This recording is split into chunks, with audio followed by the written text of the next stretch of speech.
Democracia. Tenemos que ver. Festival Internacional de Cine y Derechos Humanos del Uruguay. Del 4 al 11 de junio en Sala Citarrosa, Cinemateca, Salas Barriales y en el interior del país.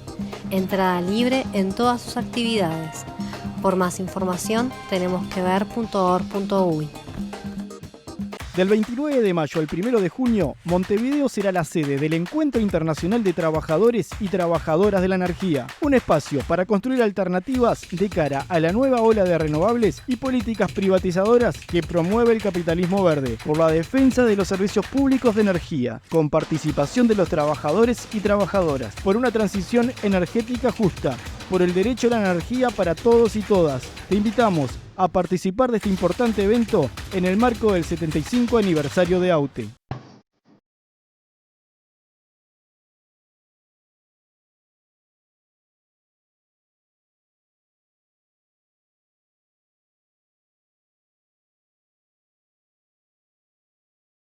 Muy buenas noches, estamos en Dato Mata Relato, otro lunes más hablando de economía y algo más. Primero que nada quería recordarles que la semana pasada estuvimos con la senadora Isabel Allende de Chile y bueno, tuvimos un programa muy especial, un poquito más corto, pero muy contundente. Si no vieron el programa, los invitamos a que lo vuelvan a ver. La senadora estuvo con oportunidad de la apertura y el lanzamiento del Centro Rosa Luxemburgo y participó muy activamente de la marcha del 20 de mayo y bueno, estuvimos charlando sobre lo que fue lo que es la realidad en Chile, los desafíos económicos y los derechos humanos y bueno, nos parece que es un programa que para nosotros fue muy significativo porque fue un halago tenerla acá en los estudios de Caras y Caretas y también con la impronta de lo que fue la marcha y la participación en los derechos humanos y lo que simboliza Isabel Allende como hija de Salvador Allende para nuestra región y para lo que es la lucha por los derechos humanos. Así que yo estoy muy gratificada por haber podido compartir ese espacio con la senadora Allende y también por esa capacidad de poder plantear agenda y temas importantes para no solo para Chile, sino para nuestra región y esa visión tan cálida y tan cercana que nos dio de Uruguay, que la verdad que para nosotros fue súper gratificante y sin dudas fue un punto de inflexión en nuestro programa. Hoy les invitamos a seguir hablando de economía y les voy a decir que acabo de cometer un plagio en el título del programa, porque hoy le vamos a hablar de la otra economía. Tenemos un programa con dos bloques, un primer bloque donde les vamos a invitar a hablar, sí, de la otra economía y tenemos un invitado de acá de la casa, de súper lujo, con un librazo que acaba de sacar, que es Enrique Ortega Salinas. Y un segundo bloque en el cual vamos a estar hablando con el economista Federico Penino sobre los desafíos de Uruguay y las problemáticas de desarrollo. Así que vamos a tratar más o menos el mismo tema de dos miradas, pero no queríamos dejar pasar de que no estuviera nuestro amigo y colega Enrique Ortega Salinas. Bienvenido, Enrique. Gracias. Bueno, el otro día, vos sabés que, no sé si viste el programa, pero yo mencioné que estaba con tu libro, El Otro Luis. Entonces me tomé el atrevimiento, porque El Otro Luis es un librazo, creo que vale la pena. Leer la contratapa es un atractivo enorme para leer el libro, que es un libro largo, suculento, muy entretenido y de mucho repaso y mucho aprendizaje. Y capaz que de muchas cosas que estamos habituales a ver de lo que está pasando. Pero uno se va olvidando, ¿verdad? Pero uno se va olvidando y verlas todas juntas es bien significativo. Entonces, yo quería hacer referencia al libro, recomendarlo, realmente es muy interesante. Me imagino que es en actualización permanente, porque ya con esta última semana que pasamos... De hecho, se está agotando la segunda edición, pese al bloqueo de los medios hegemónicos. Eso queríamos comentar, ¿no? Nos parecía bien importante que vos estuvieras acá, porque es un libro que hay que salir a comprarlo, hay que leerlo y hay que recomendarlo, porque está también teniendo que romper las barreras de los bloqueos. Sí, pero pese al bloqueo de lo que yo llamo medios hegemónicos de desinformación, el libro me llamaron antes de ayer de la distribuidora para avisarme que se está agotando la segunda edición y que saque de urgencia la tercera. Pero en la tercera va a venir con un anexo, porque yo este libro lo cerré el 1 de enero. Y del 1 de enero hasta aquí han sucedido una cantidad de escándalos y hechos de corrupción impresionantes. A mí le comentaba Alberto Grille, el director de Caras y Caretas, Lo de Pablo Iturralde superó mi capacidad de asombro. O sea, yo ya sé de lo que son capaces ellos, pero no pensé que llegaran a un extremo semejante, ¿no? Entonces, en la próxima edición va a ir con un anexo y a todos los que me escriban le voy a enviar ese anexo en forma gratuita después, cuando salga el libro. Lo de esta semana fue lo de Iturralde, lo de los chats, lo de la mezcla de la justicia, es tremendo, ¿no? La única pregunta ahora es qué va a pasar de aquí a una semana más, porque desde que asumieron el poder en marzo de 2020 hasta ahora, yo que iba haciendo una crónica de todos los hechos de corrupción o de supuesta corrupción, bueno, no me quedaron mal ni una sola semana. Es más, siempre iba de atrás tratando de llevar el registro de hechos, ¿no? ¿Qué reflexión te merece un poco esto de Iturralde? ¿Qué hay en esos chats? Hay toda una filosofía, hay una manera de concebir el poder, y no solo de Iturralde, no solo de Iturralde. Uno no puede decir todo lo que piensa porque después termina en un juzgado. De lo que no me han hecho a mí nunca es una demanda por difamación e injurias, por calumnias, y no me la van a hacer porque cada letra que yo escribo, cada palabra que yo digo está sustentada con investigación y con elementos contundentes para demostrar en un juzgado que cuando hablo de que este es el gobierno más corrupto que he conocido en toda mi vida, tengo con qué sostenerlo de manera racional, ¿verdad?, ante cualquier juez o fiscal. ¿Vamos a hablar un poco de economía? Bien. Es increíble lo de este gobierno, ya me diste pie. Salió una encuesta, ayer creo, que le daba un 49% de aprobación, creo que es de equipos, de aprobación a la gestión de Luis Lacalle Pou. Acá hay un problema. Mucha gente confunde el carisma, la simpatía. Hay gente de izquierda que me dice, no, que va a ser simpático y carismático. Sí lo es. Sí lo es. No nos encerremos, tenemos que ver las virtudes. Me río por la cara que pusieron súper del otro simpático. lado. Dale, yo participo también, no se me ve. Acá participamos todos. Después la gente me critica porque yo hablo mucho. Yo llevo 13 años cubriendo, yo trabajo para medios de comunicación fuera del país. Y realmente hace 13 años que conozco a Lacalle Pou. Y es impresionante. Pero ¿viste cómo mejoró su estilo personal de la última elección a la anterior? Es increíble. Hubo un equipo de marketing y de coach 24/7 ahí, ¿verdad? Y buenísimo, ¿no? Y todavía le falta. Buenísimo. Podría mejorar mucho más, pero es muy bueno en eso. Fíjate que el país se cae a pedazos, como bien dijo Yamandú, con toda la lógica del mundo. Y vamos a ilustrar esto con cifras. Y sin embargo, él mantiene un 49% de aprobación. Pero la gente confunde el sentimiento que le genera Luis persona con la gestión de Luis Alberto Aparicio Alejandro Lacalle Pou. Creo que intercambié el orden de los nombres. Luis Alberto Alejandro Aparicio Lacalle Pou, ¿verdad? Y la gestión es nefasta.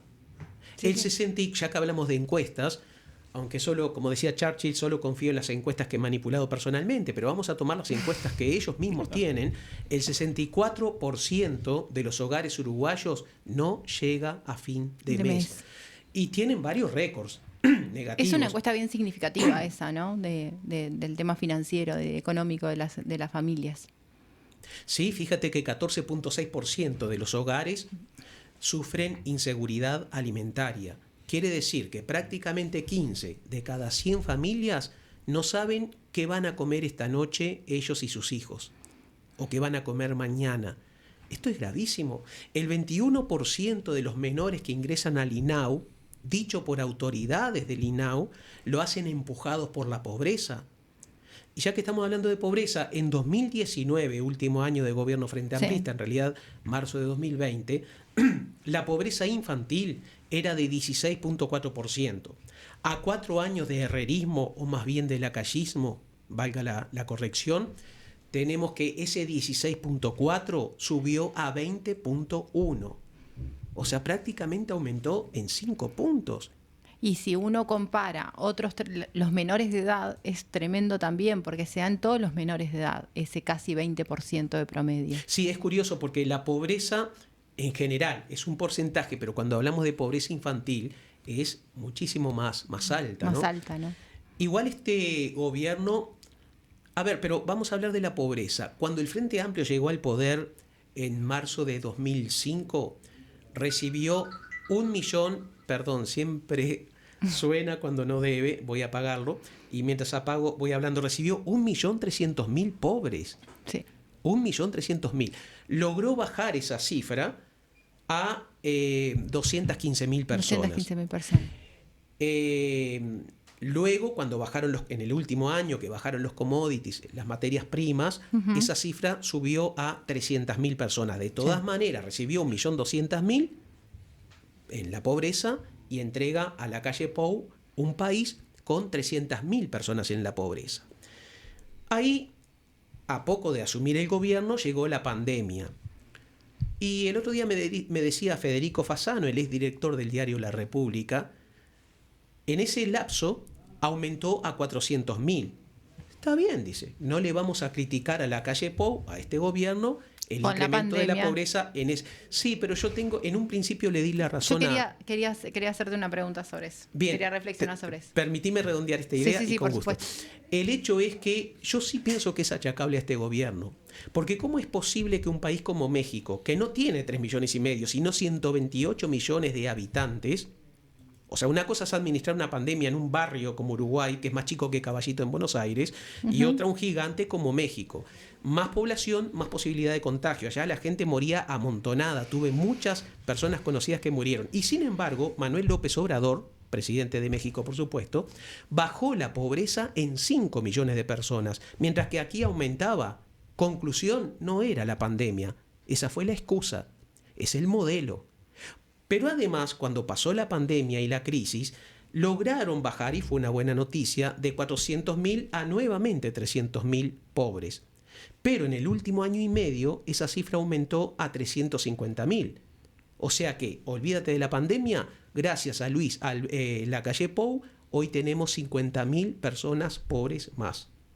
Me ibas a hacer una pregunta, disculpa que... No, justo eso, la misma reflexión iba a ser sobre el tema de la pandemia. Creo que fue la primera prueba de marketing que salvaron muy bien. Sí. En la medida de que todo el mundo, hay mucha gente que tiene como la imagen esa ya armada de que la gestión de la pandemia fue brillante Fue en Uruguay. espantosa, fue Y el no último fue país bueno. de la región en adquirir la vacuna. Es un mito, gente, le mintieron. Cada vez que le digan, cada vez que aplaudan la gestión de la calle Pou, de cómo administró todo durante la pandemia, les están mintiendo a cara de perro. El último país de la región, el mismo ministro Salinas, ¿te acordás que dijo que habían 6 o 7.000 muertes que se podrían haber evitado? ¿Te acordás del tiempo que perdimos con Sí. aquellos chantas que decían que representaban al laboratorio chino y ni Dios los conocía? En China decían, no sabemos quiénes son. ¿Cuánto tiempo perdimos con ellos? ¿Cuánto se les pagó? ¿Cuánto pagamos las vacunas? Que eso es un secreto de Estado. Fue espantosa la gestión. ¿Me haces Perdona. un paralelismo de tu libro y la economía?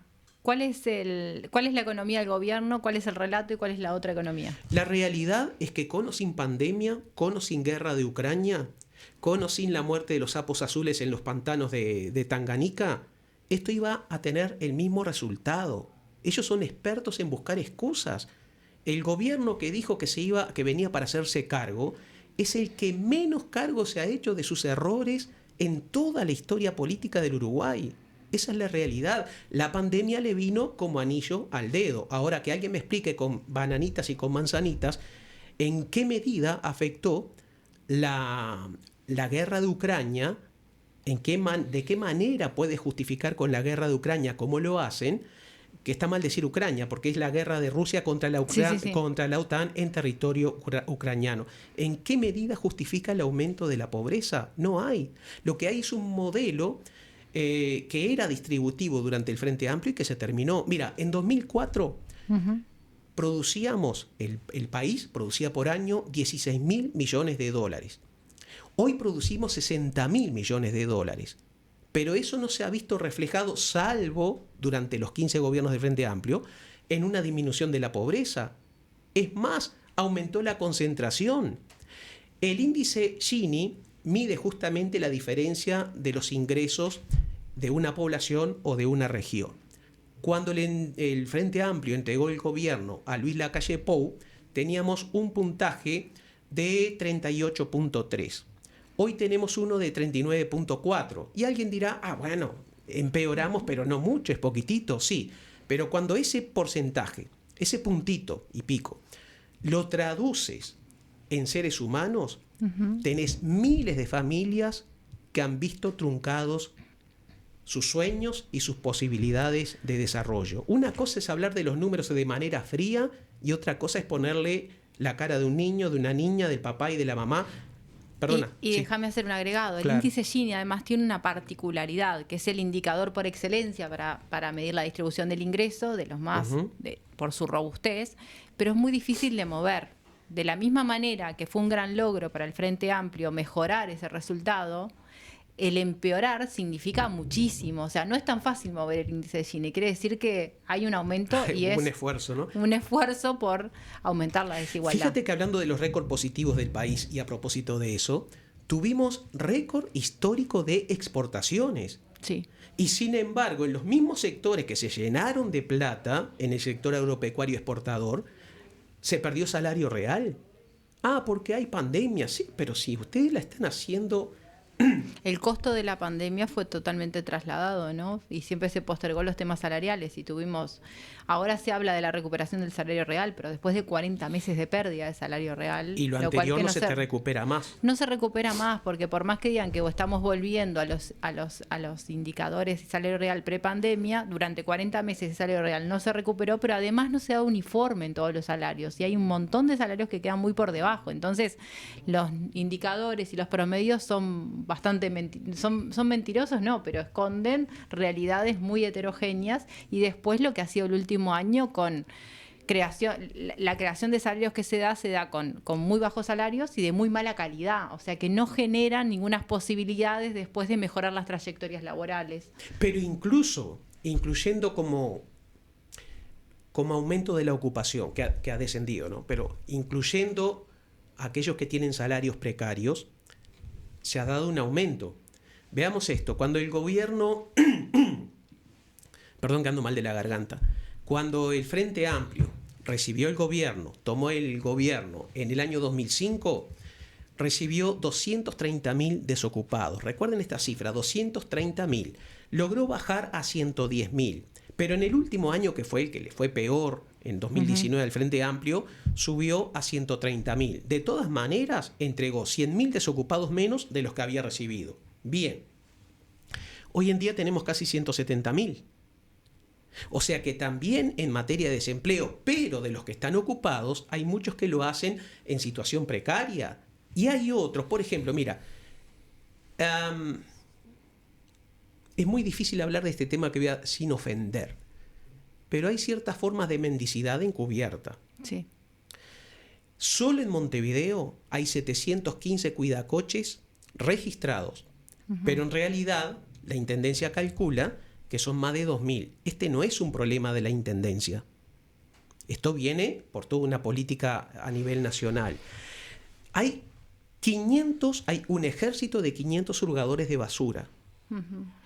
Y siempre le echamos la culpa exclusivamente a la Intendencia de Montevideo. No. No tenemos datos del resto del país, que también los hay, ¿verdad? Solo estoy hablando de medio país. La situación de calle es alarmante, ¿no? La situación de calle, 2.700 personas, récord histórico.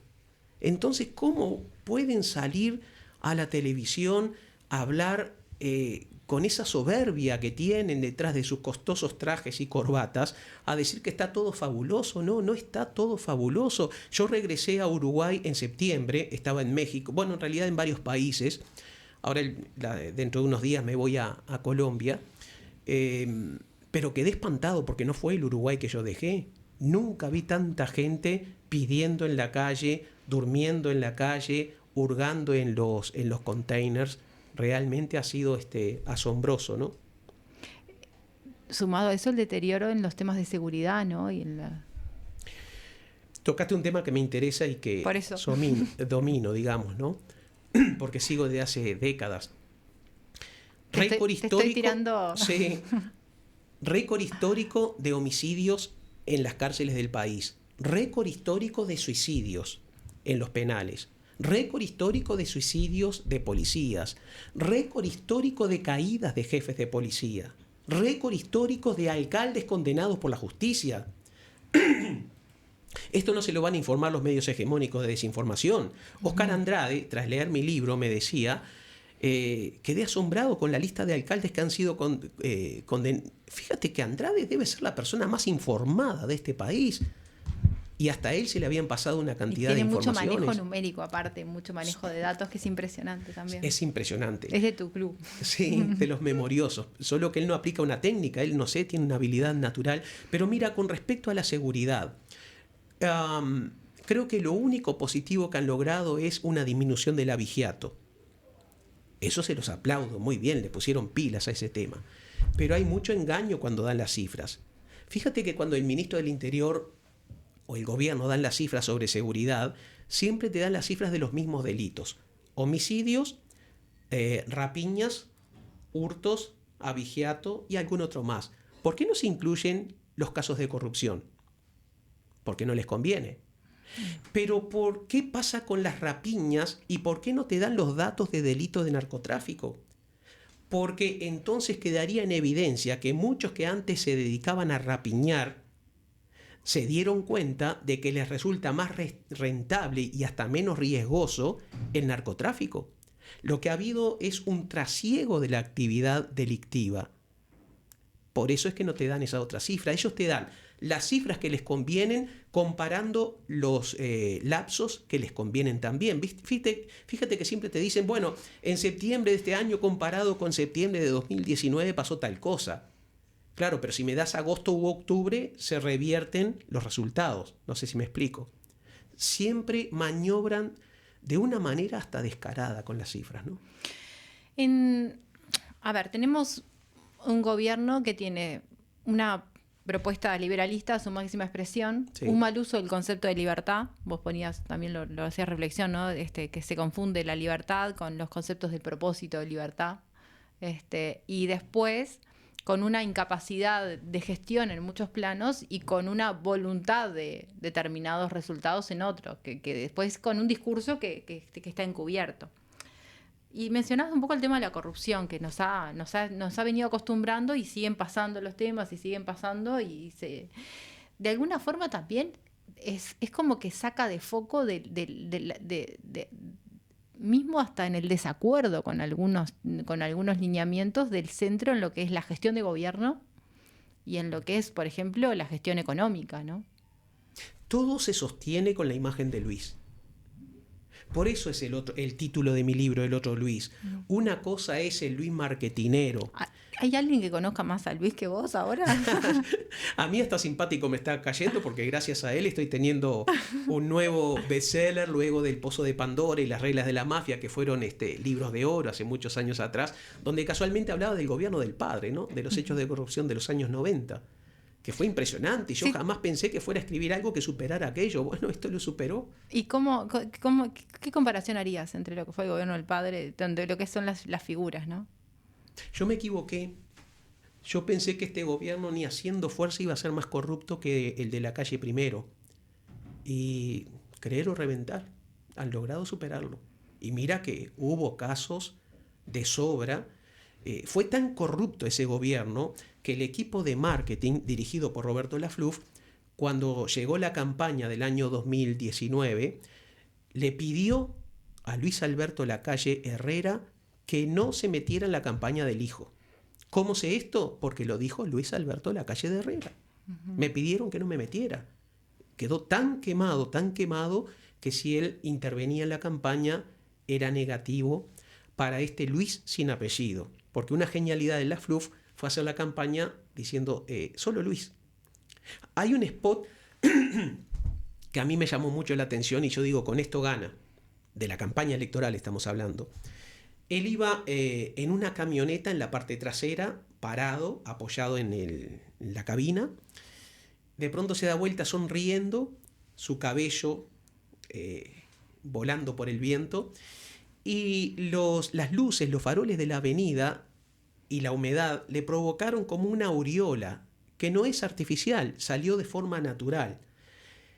Y ahí congelaron la imagen. Yo digo, el que hizo esto es un genio. A ver, ¿qué es el marketing político? Es la capacidad de vender a un político como quien te vende un dentrífico. O sea, con una sonrisa y millones de dólares invertidos en publicidad. La realidad, más allá de la fascinación que produce el flautista de Hamelin, que es Luis Lacalle Pou, que nos ha llevado a este precipicio, la realidad es que gracias a este modelo neoconservador, conservador, porque si era un analogismo lo otro, el hecho es que cada vez menos personas tienen más y más personas tienen menos. Y esto está sostenido por las mismas cifras que ellos manejan, por más que las quieran disfrazar y plantearlas como les convenga. ¿Esto tiene un límite? ¿Poder vender esta imagen? Mirá, voy a multiplicar mi nada despreciable cantidad de enemigos con lo que voy a decir. El Uruguay tiene 2 mitos. La garra charrúa. Porque, a ver, no le quito el mérito a la voluntad de los jugadores y tal, pero a ver, eso no existe. Es algo que a nosotros nos gusta decirlo y cuando empiezan a remontar de abajo un resultado, la selección, ¿verdad? Decimos, surgió la garra charrúa, y sí, es una figura literaria muy bonita, pero no es realidad. Es voluntad, es lo que sea, ¿verdad? Y el otro mito garrafal es la famosa cultura cívica de los uruguayos. Cuando tú tienes un pueblo que es capaz de inundar las avenidas y las calles, desbordarlas, para salir a gritar eufóricamente por el resultado de un partido de fútbol, pero no es capaz de hacer lo mismo frente a una injusticia o motivados por una injusticia, es porque hay algo que está haciendo mal ese pueblo. Vamos a ver, en octubre se verá la respuesta a tu pregunta. ¿Seguirá dormida la mayor parte de la ciudadanía? Hubo 2 personas que me levantaron el ánimo en los últimos 2 días, de distintas partes del país. Uno fue un ex diputado, muy veterano ya, del Partido Nacional. No puedo decir su nombre porque no le pedí permiso y no tenía previsto mencionarlo. Y una señora de un departamento del interior. Ambos habían votado a este gobierno y me escribieron como haciendo terapia, hablando de lo defraudados que se sentían. Yo espero que haya mucha gente defraudada. Hay gente que también como que incorpora el discurso, ¿no? Hablábamos del tema de la pandemia, pero también ese discurso de yo no sabía, no me imaginé, como pasó con todos estos casos de corrupción. Ahora no vale para octubre. No, ahora no vale para octubre y también se agotó eso, no lo volvió a repetir, ¿no? Es cierto. Pero es que hay realidades que rompen los ojos. Después hay figuras que han desaparecido del mapa. Yo la otra vez justo lo conversamos bastante con Leo y yo he escrito sobre el tema que la ministra de Economía la vemos poco y nada, ¿no? Lo que pasa es que el verdadero ministro de Economía en este periodo ha sido un ministro en las sombras que fue Isaac Alfi. No parece. No, pero él era el que dirigía todos los hilos. Desde la sombría OPP. Qué curioso, además, ¿no? Fíjate no es lo mejor que tiene para mostrar, o sea, de la economía vos podés hacer un relato, pero también tiene sus límites. También es cierto que vos a titulares decís, bueno, creamos empleo, pero después la gente en la realidad no tiene empleo, la gente, la inflación no es el dato de la inflación, es lo que vos vivís después cuando comprás. Entonces hay un montón de elementos que también se cambian. Pero además, lo de la inflación, mira cómo te lo pintan, como que hubieran solucionado todos los problemas de la economía controlando la inflación. Y con la inflación y con la calificación de riesgo. También. Como que la calificación de riesgo ya nos levanta a todos el ingreso y el poder adquisitivo. A mí me tocó debatir con un representante del Banco Central en el programa Esta Boca es Mía. Y mostraban como logro histórico el tema de la inflación. Yo digo, bien, está bueno que tengamos una baja inflación. Ahora, ¿a qué se debe? En primer lugar, a la crisis argentina. Porque en toda la franja del litoral, todos los departamentos que están cercanos a Argentina vieron una fuga masiva de consumidores que iban de Uruguay a comprar a Argentina. Esto provocó solo en 2023 que 300 comercios cerraran. A ver, no es lo mismo hablar de 300 comercios en Argentina que en un un país chiquito como Uruguay, ¿verdad? Es una calamidad. Estamos hablando de 8.000 o 9.000 o 10.000 personas que quedan sin empleo. Porque son normalmente empresas pequeñas o medianas, ¿bien? De origen familiar, pero porque pueden tener 20, 30, 50 empleados. Entonces hay que hacer la multiplicación, muy difícil de calcular el total. Entonces, ¿qué pasó con los que no cerraron? Que tuvieron que bajar el costo en cuanto a la oferta de productos y servicios al mínimo, por lo menos para ir llevándola. Eso baja la inflación. Luego está la intervención del Banco Central. Y yo le preguntaba, y acá te consulto a ti, que sabes más que yo sobre economía, por supuesto, si al elevar las tasas de interés, que es una manera de controlar la inflación, porque tú retiras dinero del mercado, pero eso restringe también la inversión, ¿verdad?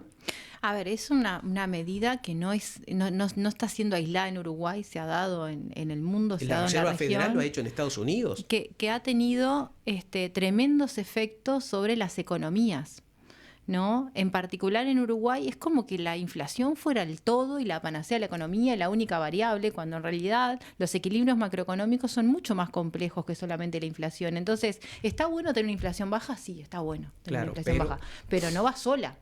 No podemos tener una inflación alta, subir tanto las tasas de interés que se restringe otra cantidad de elementos, como tú decías, el crédito, pero que también genera el problema cambiario que tenemos actual, que en definitiva afecta enormemente la competitividad y que está siendo parte importante, no solo de los sectores agroexportadores, que tímidamente, ahora en campaña se han alargado más porque es como propuesta para los precandidatos y no tanto crítica al gobierno, pero que también estamos con el tema del turismo devastado. Una actividad que es súper importante para todo lo que es las pequeñas y medianas empresas, que tiene mucho derrame a nivel de la economía, porque es generadora de empleo, porque después todo lo que es la zona de frontera, con esa frontera extendida, porque Uruguay pasa a ser toda una frontera, la crisis sobre la industria nacional. Entonces hay una ausencia de una capacidad también para poder mirar la macroeconomía como ese conjunto de variables o de equilibrios múltiples que es necesario mantener y gestionar y tener múltiples a la vez. Y ni que hablar si empezamos a hablar también de la distribución, de la asignación de recursos, de la necesidad. Entonces, está poco. Hay dos cosas que yo me llaman poderosamente la atención, que tiene que ver con esa incapacidad de la gestión económica, más allá de que podamos estar de acuerdo o no con la política económica, de ese sesgo hacia la inflación, pero no es un fenómeno que sea aislado, se da en otras realidades, pero con muy poca preocupación sobre los temas de crecimiento y siempre queriendo generar un relato de que la economía está creciendo, de que va a crecer. A veces con muy pocos días. Yo siempre pongo el ejemplo cuando se dio el tema de la rebaja impositiva, aquella famosa del DIAS y el RPF, y se anunció y se dieron datos de crecimiento de la economía y no habían pasado 20 días que se presenta el 1 de marzo del 2023 en la Asamblea General, no pasaron 20 días que salieron los datos del Banco Central. Y los datos del Banco Central mostraban una caída en el cuarto trimestre del año del 2022. Entonces, a mí que no me digan que a nivel oficial ya esos datos ya no más o menos ya estaban masticados, o sea, ya se sabía que iba a dar porque estábamos hablando de 2 semanas o poquito más de pero diferencia. Hay cifras que son contundentes y alarmantes y yo les llamo las cifras del terror. Y lo otro que me parece que yo te decía es, por un lado, esto de la incapacidad de poder gestionar esos macroequilibrios hasta en algún modelo que no estemos de acuerdo, ¿eh? Y lo otro es cómo se siguen manteniendo esos relatos como que viviéramos en otra economía. Por eso yo decía, bueno, vamos a hacer un paralelismo con el libro, pues la otra economía, es como... Sí, también. Mira, hay un hecho contundente. Más de 1 millón de personas, concretamente, bueno, hasta hace unos 4 meses atrás, 1.075.000 personas en el clearing de informes. Bueno. A ver, somos 3,5 millones más o menos, ¿no? No estamos hablando de que tengamos de 3,5 millones 1 millón endeudado. Endeudados somos el doble o mucho más. Estamos hablando exclusivamente de las personas que están en el clearing de informes. Y que la inmensa mayoría, creo que son 700.000, ya con posibilidad nula de cubrir sus deudas. Esto implica que ha fracasado todo un modelo. Todo un modelo. Pero además la falta de sensibilidad social, porque yo veo a los economistas de derecha hablando Y para ellos la gente pobre son crucecitas en una gráfica, son porcentajes en una estadística, son seres humanos. No. Ahora se escandalizan, por ejemplo, por el proyecto de la reforma. Yo ya firmé. Y firmaría nuevamente las veces que fuera necesario. Los economistas estamos todos preocupados, pero yo tengo una afirmación que siempre digo, es una manifestación yo creo que es la mayor oposición que ha tenido este gobierno, las firmas. Porque no es solamente contra la reforma, es mucho más que eso. Es mucho más, y por eso es que yo firmé. Te explico. Sea de derecha o sea de izquierda, y sobre todo si es de izquierda, el próximo presidente, hombre o mujer, ¿ya? Esta reforma, al ser aprobada, le va a obligar a una reforma del Estado, porque va a tener que recortar recursos. Ahora, pero lo que sucede es que la derecha siempre recorta para abajo. Lo que pasa es que la reforma del Estado, que tanto habla, primero que nada, se anunció una reforma del Estado de la forma más tradicional, más arcaica, que es de la reducción del personal. Pero no existió. Sí existió una reforma del Estado. Existió un recorte del Estado. En varios modelos, en desarmar empresas públicas, en desarmar prestaciones, en buscar ineficiencias como forma de justificar la necesidad de traer un mercado que termina siendo a veces mucho más ineficiente por los propios problemas que se requiere un Estado a veces para Pero aún hasta en eso fallaron. Pero quería decir, la derecha siempre es hábil para capitalizar las ganancias y sociabilizar las pérdidas. Sí. Cada vez que hay una crisis nos dicen estamos todos en el mismo barco, hay que ajustarnos el cinturón, pero siempre son los de abajo que se ajustan. Pero cuando llegan las ganancias como las que yo mencioné con el récord histórico de exportaciones, solo la gana el mismo grupo de familias que han dominado históricamente al Uruguay. Cuando yo hablo de recortar, a ver, ¿hay que hacer recortes en el gasto del Estado? Sí, pero no abajo, arriba. Sí, claro. Tú rascas un poquitito arriba para que todos puedan vivir mejor abajo. Hay que recortar los privilegios de los faraones y de sus cortesanos. Uno dirá, estás hablando de gastos superfluos. Vehículos oficiales, cantidad de secretarios, cantidad de viajes. Esto es simbólico. No, cuando tú sumas, cuando empiezas a multiplicar lo que Sereni llamaba gastos superfluos, te encontrás con una verdadera fortuna. Pero además sí es simbólico el ejemplo que se puede dar. Como decía un referente de los blancos, al cual no tienen en cuenta para nada, dignidad arriba, regocijo abajo. Yo no voy a ser presidente del Uruguay, pero si lo fuera, a mí me daría mucha vergüenza que el pueblo uruguayo me pagara manicuras, peluqueras, niñeras, atención del perro, mayordomos, ¿bien? Eso me lo pagaría de mi propio bolsillo. Y sobre todo, en el caso de Luis Lacalle Pou, que gana el sueldo más alto de América Latina y el Caribe y por lejos, pero él se hace pagar hasta los gastos de alimentación, el surtido del supermercado. Creo que el año pasado salió publicada una boleta donde hasta la yerba, la canela, me acuerdo de esos dos elementos, ¿no? O sea, eso es tener poca ética.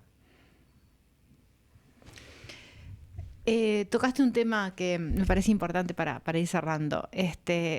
Hay un espejismo, vos lo mencionabas, Sí. que es Argentina. Y hoy, Es que Lacalle hubiera sido el presidente ideal para la Argentina, pero surgió Milei, que también lo es. Sí. Para la idiosincrasia argentina. No estoy diciendo que fueran a salvar a ese país. No, claro, surgió algo mucho más extremo todavía, me parece. Tal cual. Para nosotros sería impensable un Milei, pero de alguna forma es como que tenemos que mirar para enfrente para saber lo que nos puede venir. Porque a mí o sea, es cierto que el gobierno actual es muy complejo, pero si hubiera un segundo gobierno herrerista, con todo esto, cuando están hablando de la segunda ola de reformas, imagínate otra vuelta más. Capaz que Uruguay no tiene la capacidad de tener, no estamos preparados y nunca podría llegar una figura con lo que implica un Milei, ¿no? Hasta de imagen, ¿no? Pero tenemos algo similar acá. Una segunda ola de reformas, como plantea el herrerismo. ¿Y sabes qué me asusta más que eso? Y la gente se inmola, ¿eh? Y Sí. se dice como que tengo que aguantar para un crecimiento que va a venir. Uy, sí, y logró es una cosa convencerlos de eso. Milei ha logrado Hay un convencer a los análisis pobres sociológico de eso, del tema del aislamiento de las redes sociales, la gente que está como bancando el... Pero los logró convencer de que los culpables de la pobreza eran ellos, los pobres. Lo que está pasando en Argentina, en los más diversos planos, podríamos empezar a analizar, es tremendo, ¿no? Es otro programa, digamos. Es que mira, todo viene muy enredado. Pero yo te decía que había algo, quería terminar esta idea, que me asusta más. Yo no sé qué me asusta más. Si la derecha mostrando más su cara con más libertad en el caso de un segundo gobierno, o una izquierda tímida, socialdemócrata. Cuando un gobierno de izquierda, y recuerden estas palabras y que queden filmadas, es tibio, desemboca en un Milei, le allana el camino a la ultraderecha.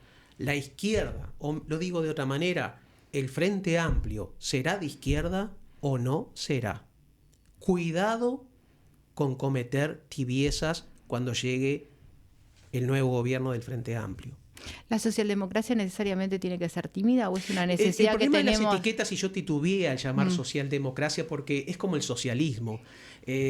Tú hablas de socialismo, pero tenés 50 etiquetas diferentes, o mejor dicho, la misma etiqueta para 50 regímenes. Porque es lo mismo que yo te diría hablar de libertad ahora, ¿no? Que todo es como una Sí. apropiación general, pero hoy en día la socialdemocracia también es una renovación del rol del Estado, de una impronta social distinta.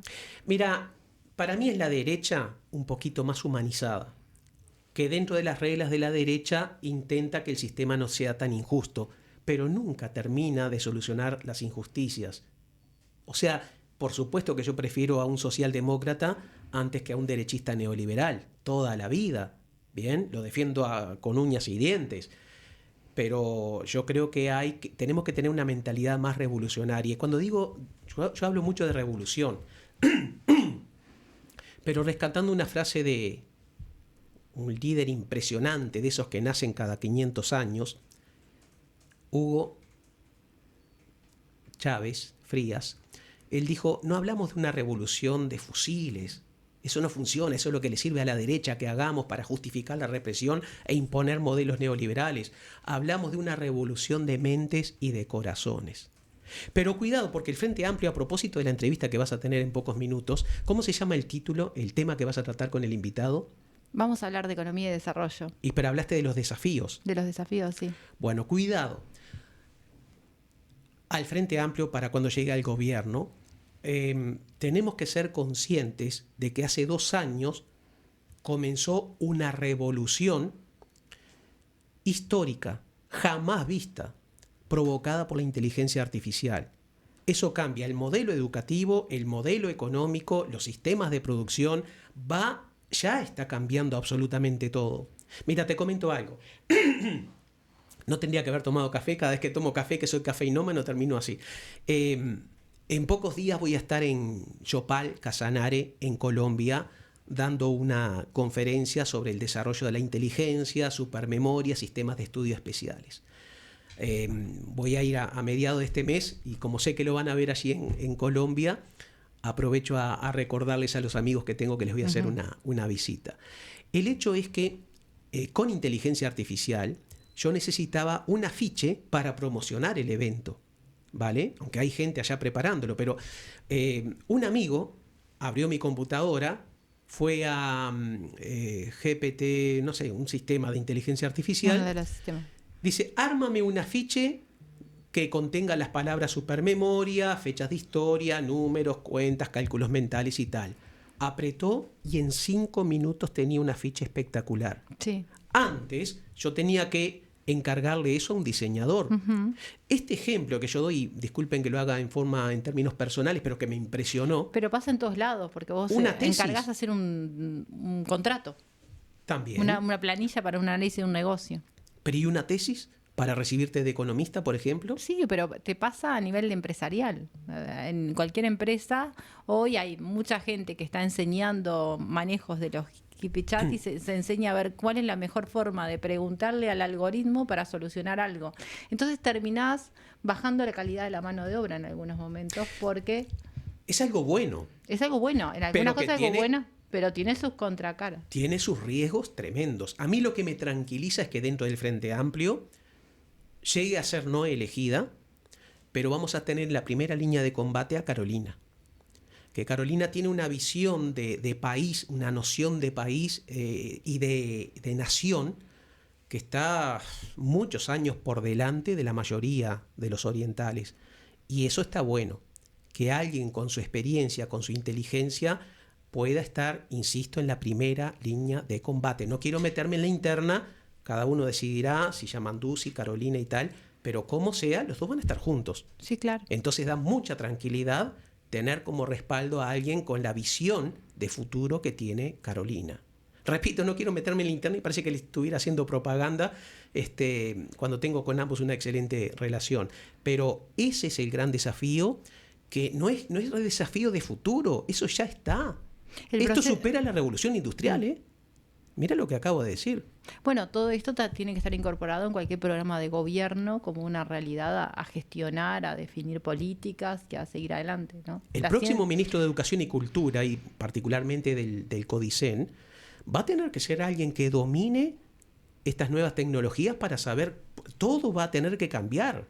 Sí, claro. Todos los programas al corto plazo. Enrique, muchísimas gracias por venir. Esperamos la segunda parte del otro Luis.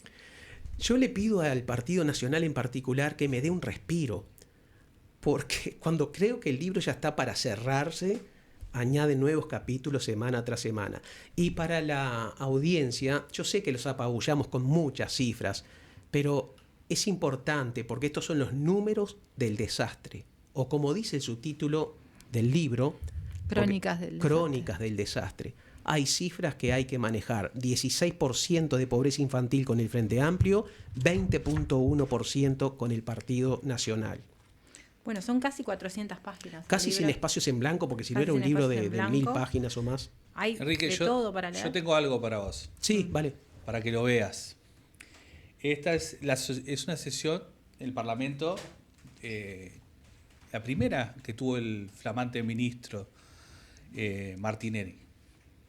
Si vos te fijás en el minuto, en la hora 50, no sé si la viste vos la intervención, yo estuve presente y me resultó impactante. Resultados de operativos, una placa gigante. Y me pareció raro, no sé si la viste, pero está bueno que la veas. Dice, allanamientos, 62 allanamientos. Esto sucedió en un mes. 5 vehículos incautados, 13 armas incautadas, 21 detenidos, 9 formalizados y 5 condenados. ¿Cuánto incautaron? En las drogas. No seas perverso, ¿cómo vas a hacer semejante cantidad, esas preguntas? 1.361 gramos.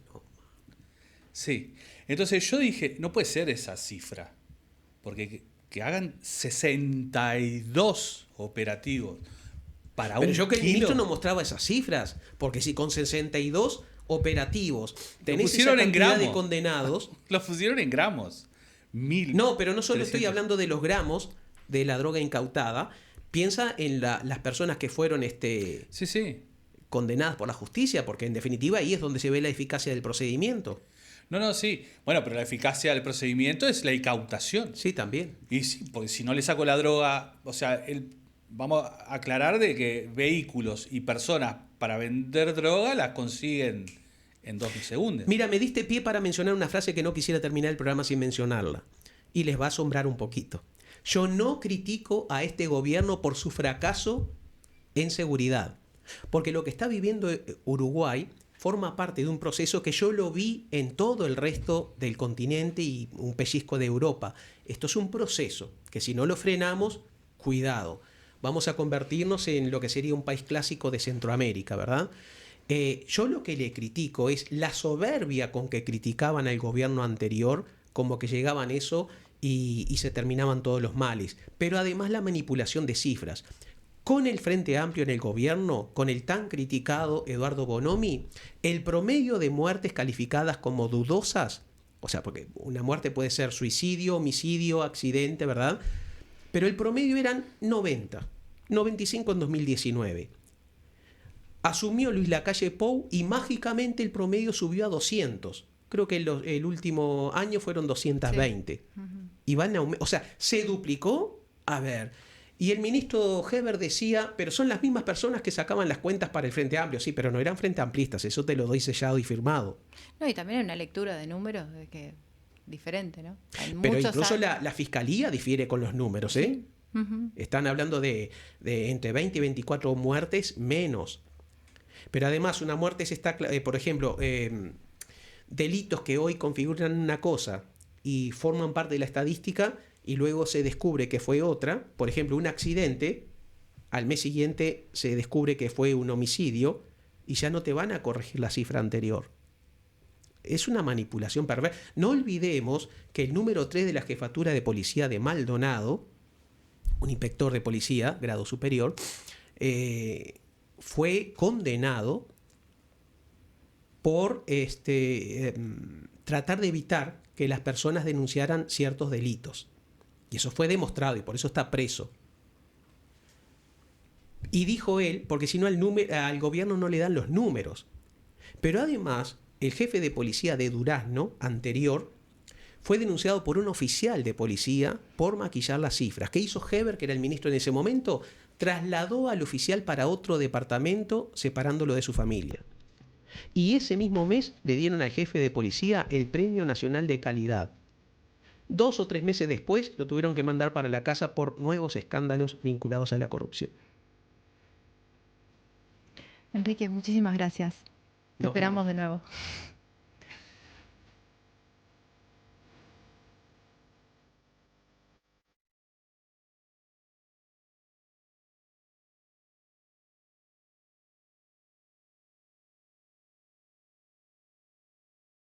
Bueno, estamos en la segunda parte de Dato Mata Relato, ahora con el economista Federico Penino. ¿Cómo andas? ¿Todo bien? Bien, ¿y vos? Bueno, bienvenido, muchas gracias por la invitación. Bueno, un gusto incursionando acá en estas nuevas herramientas, digamos. Bueno, pero viste que los economistas tenemos pocos espacios en podcast porque somos medio plomazos a veces. Sí, medio aburrida la cosa. Intentaremos que no sea así. Bueno, viste que nosotros hoy teníamos un programa que es como la economía real, y la economía que se dice y la real, y se mezcla mucho en estas etapas políticas, pero nos interesaba un poco más aterrizar un poco en el diagnóstico más de corte económico. Vos venís mucho del área de la salud, ahora estás en la parte de la parte presupuestal de la Intendencia de Montevideo, también estás formando parte de los equipos de Carolina y se está en un trabajo fuerte en todo lo que va a ser la preparación de la campaña. Y nos interesaba un análisis un poco más crítico de lo que es la economía real, ¿no? Y de esa imagen que se construye. Entonces, un poco... Para empezar, un poco cuál es tu visión general en el plano económico de las mayores dificultades que tenemos a nivel de la economía uruguaya. Sí, a ver, yo creo que si lo miramos en general, digamos, y con una visión más transversal, más allá de algunas cuestiones más sectoriales, creo que lo primero que podríamos decir es que estos 5 años fueron un quinquenio perdido, digamos, ¿no? Hubo no solo una serie de retrocesos en la mitad, sobre todo en la mitad del periodo, sino que lo que podemos decir como lo que el gobierno pretende mostrar como una victoria es volver a los indicadores que había cuando asumieron el gobierno, ¿no? Al final del gobierno de Frente Amplio. Entonces, en resumen, yo creo que el punto central es, durante 5 años, el Uruguay perdió oportunidades de apostar al crecimiento, apostar al desarrollo, combatir los principales problemas que tiene, que siguen siendo los mismos que teníamos en el 2019, pero además profundizados, ¿no? Profundizados por una política económica y una visión ideológica que prioriza algunos sectores y que deja rezagado a la mayoría de los habitantes, digamos, del país. Entonces, ese sería mi resumen: es un gobierno que intenta vender como éxito haber vuelto a la misma situación que se encontraba al momento de asumir el gobierno, y utiliza a la pandemia como la gran excusa que le impidió realizar un gobierno que apuntara al desarrollo, ¿no? Aquello de los 5 mejores años de la vida, bueno, está claro que no solo no pasaron, sino que hoy estamos en muchos aspectos peor, y en los que podríamos decir como más positivamente, igual que estábamos en el 2019-2020. Hagamos un ejercicio. Dale. Vayamos a hacer un análisis más, si fuéramos a analizar más la situación actual desde el punto de vista de la agenda que podría ser del gobierno de la coalición propiamente dicho, y después de una agenda de una visión más progresista como tenemos nosotros, ¿no? Pero es porque para nosotros es muy fácil hacer un análisis más desde la visión nuestra y de lo que sería deseable desde el punto de vista del desarrollo, de la igualdad, de mejores indicadores sociales. Pero si nosotros nos paramos en hacer un ejercicio más, eso que nos encanta a nosotros los economistas. Poner mucho supuesto, digamos. Poner muchos supuestos. Si yo fuera a hacer un análisis desde una visión más como debería tener el gobierno, también podría decir que no le fue muy bien. O que en realidad... No, está claro, por eso. Es decir, o sea, me parece como mucho más grave, además, el análisis. Después tenemos muchos colegas y amigos nuestros que hablan del tema de que este gobierno no tiene rumbo. Y es cierto que para nuestra visión el gobierno no tiene rumbo. Pero en definitiva, en cualquier política y en cualquier medida, por acción, por omisión o por fallas, termina habiendo ganadores y perdedores. O sea, siempre termina dándose. Entonces, entre esos dos elementos, si vos decís, bueno, si yo hice una crítica, temas que ponemos siempre y planteamos el déficit fiscal como gran tema, sirvió el argumento del déficit fiscal y de poner una regla fiscal y de para hacer recortes cuando los recortes eran en programas sociales, en educación, en prestaciones, en cuestiones que hacen al desarrollo propiamente dicho. Pero después cuando vamos a evaluar ahora los datos duros del déficit fiscal, estamos igual o peor, más o menos igual o peor, pero todavía más endeudados, con más pobres, con más necesidades, o sea que para adelante ese déficit fiscal hoy me representa que va a ser mucho más costoso porque necesariamente alguien va a pagar o va a pagar o va a costar de alguna forma. Otro aspecto que para mí es como muy notorio, que justo yo escribí el viernes pasado, que es el tema del atraso cambiario. Y aparte surgió justo mucho porque como se está dando esto de la campaña electoral y los sectores empresariales y las gremiales están surgiendo fuerte con el tema de atraso cambiario, justo fue con el motivo del Congreso de la Federación Rural, surge, pero parece raro cómo el tema de atraso cambiario, con ya reiterados planteos desde los sectores empresariales, y creo que también hay una cosa que ponía es, siempre hay como una queja, pero también se justifica un poco porque hay entrelazos ideológicos y vinculares que están muy cerca. Pero cuando hablamos de atraso cambiario, decís, el gobierno nunca levantó el guante del atraso cambiario, porque hay una conveniencia desde el punto de vista fiscal que no es menor.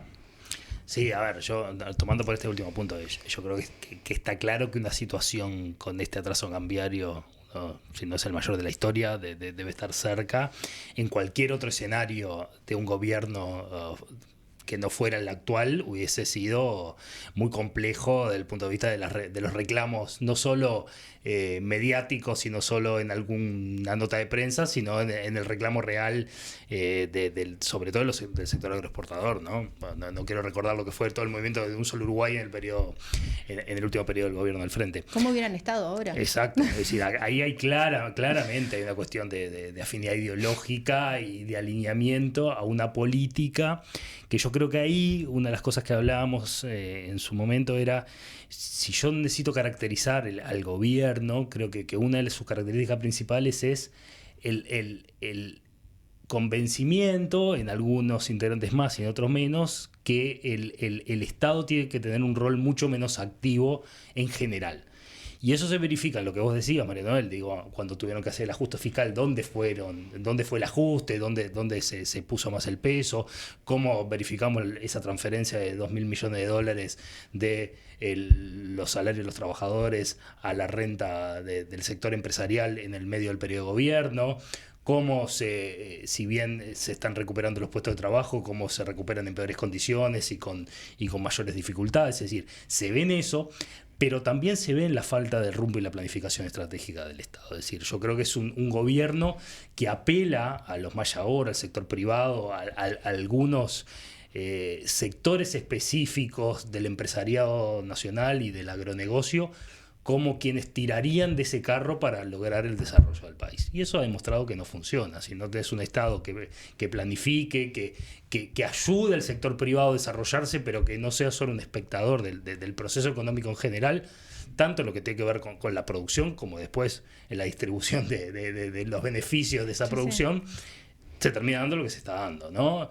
Es decir, un gobierno que si bien tiene claramente definidos quiénes son para ellos los ganadores y los perdedores del modelo, no parece tener un rumbo consistente para el desarrollo del país. Otro ejemplo, y lo ato con lo del atraso cambiario, porque me parece que tiene que ver con la misma afectación de los mismos sectores y con la misma timidez, digamos, para hacer los reclamos. El gobierno sigue insistiendo ahora que las relaciones internacionales y el proceso de inserción internacional del Uruguay es algo como, no sé, totalmente aséptico, que no hay una cuestión ideológica. Pero más allá de ese discurso, que tenemos que hacer acuerdos internacionales, tratados de libre comercio, sin todo lo que permita. Ahora, en la realidad, en lo concreto, es nada.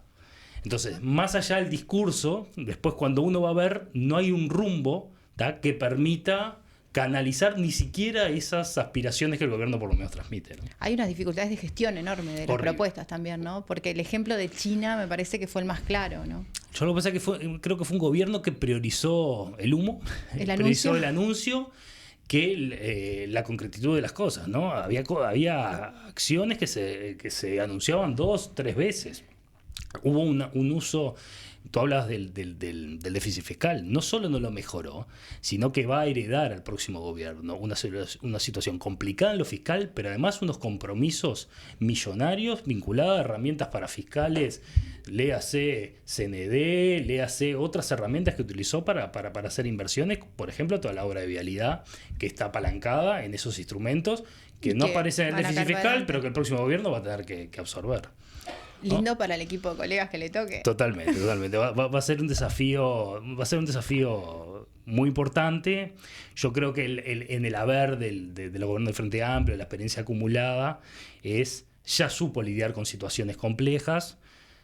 Sí creo que tenemos que asumir, y me parece que todos los Frente Amplistas lo asumimos, que el modelo económico que aplicaron los gobiernos del Frente Amplio llegó a algunos límites y algunos nudos que no pudimos desatar. Y bueno, me parece que parte de lo que está reflejado en el programa del Frente Amplio es eso, es cómo atacar algunos de esos algunos de esos nudos que no permitieron profundizar en algunas cuestiones que son claves, ¿no? El tema de la infantilización de la pobreza, el desarrollo productivo nacional, eso que Pablo Ferreri siempre dice de volver a tomar esa senda de crecimiento y distribución que fue característico a lo largo de los 15 años de gobierno del Frente, sobre todo los primeros 10, ¿no? Es verdad que en el último quinquenio hubo dificultades y no se pudieron resolver. De alguna manera también cómo se construye algunas resistencias de la economía a esos vaivenes internacionales que a veces se hacen mover y que fueron parte un poco de la trancada del crecimiento en el 2016, que un poco desembocó en las dificultades mayores, ¿no? Totalmente. Yo creo que desde la izquierda en general, desde quienes tenemos una visión progresista del rumbo de la sociedad, hay algunas cosas que deberíamos ser un poco más audaces en avanzar en algunas cuestiones que incluso hay evidencia a nivel mundial y se avanza en el sentido que nosotros queremos, y muchas veces acá por las reacciones de algunos sectores que como vemos son diferentes según quien gobierne, a veces yo no quiero decir dudamos, pero se prefieren otras herramientas a avanzar en algunas cuestiones vinculadas a lo tributario de altos ingresos para financiar necesidades como, voy a poner el ejemplo que ya casi nadie duda, ¿no? La infantilización de la pobreza es algo que rompe los ojos.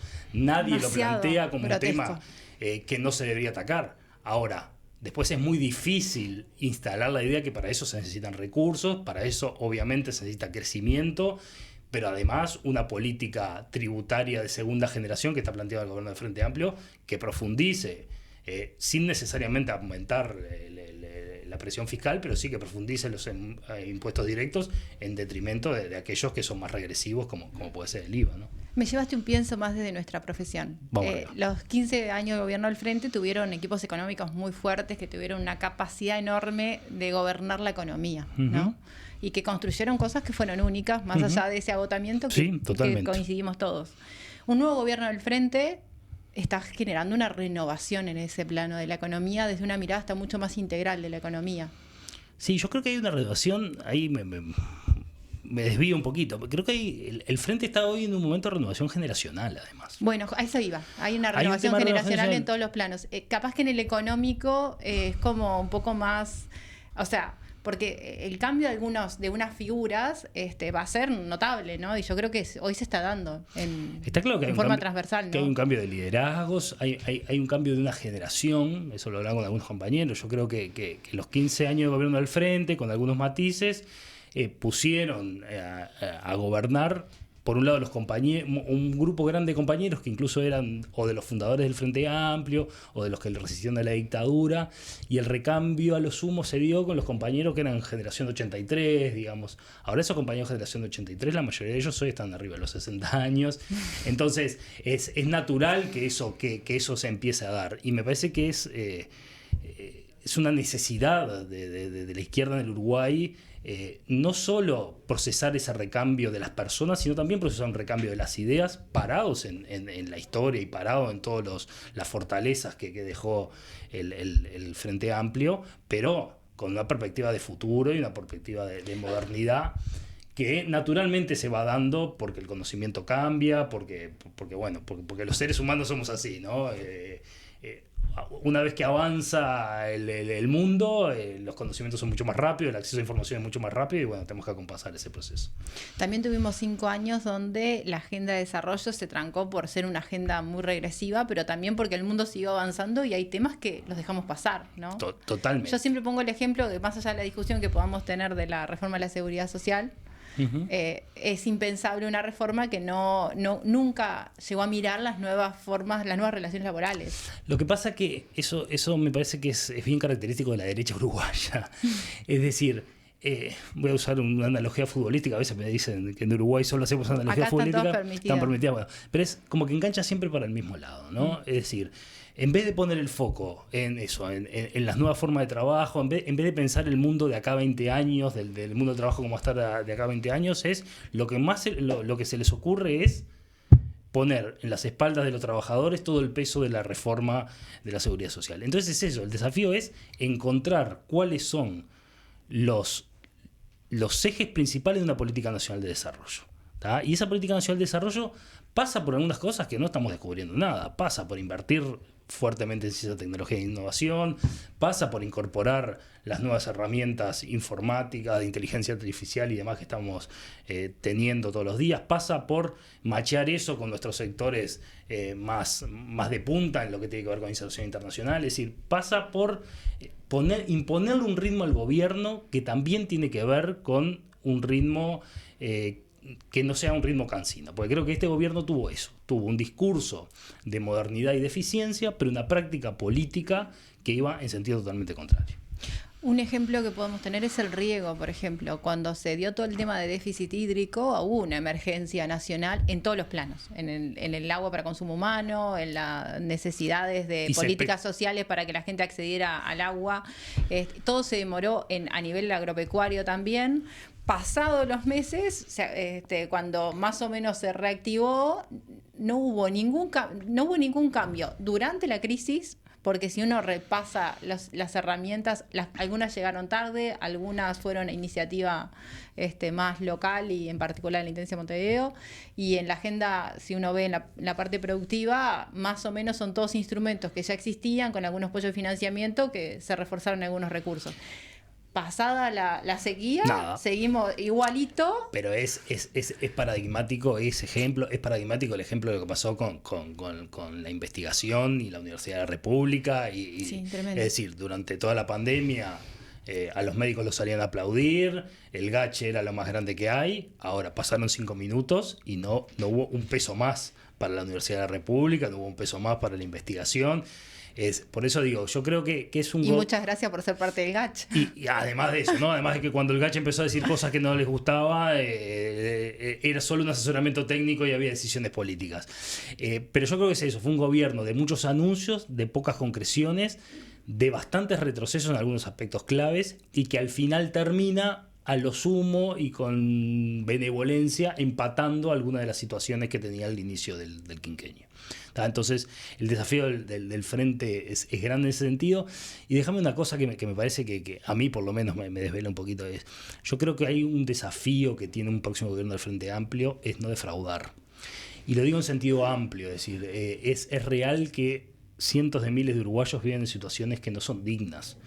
Y si el Frente Amplio no es capaz de resolverlo, después no nos podemos sorprender cuando emergen algunas situaciones como las que se dan en Argentina, como las que se dieron en Brasil en su momento, con los Milei, con Bolsonaro. Es decir, el Frente Amplio debe encarnar no solo la esperanza de la gente, sino lo concreto. Entonces tenemos una responsabilidad muy grande de no solo crear o elaborar medidas o un plan de gobierno que en línea con el programa resuelva esos temas, sino que lo tenemos que ejecutar. Tenemos que ser muy eficientes en la ejecución de eso. Tenemos que poner a las empresas públicas a la vanguardia de un programa de desarrollo nacional donde las principales industrias son empresas públicas, donde el sector privado debemos dinamizarlo y debemos poner todo el instrumental posible para que el Uruguay retome la senda del crecimiento, que es clave. Fede, muchas gracias. Viste Por que favor. esto es un podcast de economía. Después me critican porque dicen que yo hablo igual que el invitado, pero bueno. Me parece bien, y además para debutar ayuda al invitado que es la pero conductora. aparte, lo que pasa acá es que acá circulan muchos amigos, muchos colegas. Estas charlas las tenemos habitualmente tomando mate en otros ámbitos, entonces es imposible no querer opinar y no meter alguna, pero bueno, es un poco la idea también. Y también el año pasado era muy riguroso de economía. Este año dijimos, bueno, vamos a aflojar un poco, ampliar, porque si no la gente se nos pudre, ¿viste? Viste, por eso no trajimos números para no pisar. Hoy no trajimos números, pero sí, un poco es la idea. Así que bueno, muchísimas gracias. La idea es un poco reflexionar sobre economía y capaz que sí, después invitarte a analizar algún tema puntual. Encantado, a las órdenes, está precioso el estudio y un gusto de estar por acá. Bueno, llegamos al final de Dato Mata Relato. No quería terminar el programa sin agradecerle a los colegas y amigos y compañeros de Legítima Defensa que me invitaron el viernes pasado a discutir, a hablar un poco de economía, a analizar, a contar de este proyecto, de los proyectos que tenemos, de analizar un poco la realidad económica. Muchísimas gracias por el tiempo, por el espacio. Y bueno, la otra economía. Existe un relato armado desde el oficialismo, de la actividad económica, de los logros de la baja inflación, de la calificación de riesgo, de los acuerdos internacionales, de las inversiones, del déficit fiscal, del bienestar y de las políticas y reformas que se han desarrollado en este gobierno. Pero existe la otra economía. La economía que viven los uruguayos y las uruguayas, que no llegan a fin de mes, que viven en la pobreza, que sufren situaciones de violencia extrema. Del relato y el dato que muestra el gobierno a los datos reales. De ese trató ese programa hoy de Dato Mata Relato. Estuvimos con nuestro compañero Enrique Ortega Salinas, en base, un poco tomando como inspiración y presentando su libro El Otro Luis, un libro que está siendo vendido, que está siendo súper leído, que ya va a ir por su tercera edición, por lo que nos contó, pero que también está vedado por parte de los medios hegemónicos. Y estuvimos con el economista, con el colega Federico Penino, hablando un poco de la realidad económica. La campaña, mal o bien, obliga a profundizar en el análisis y las realidades son tan crueles y tan evidentes que hay un relato que ya no puede esconder la realidad.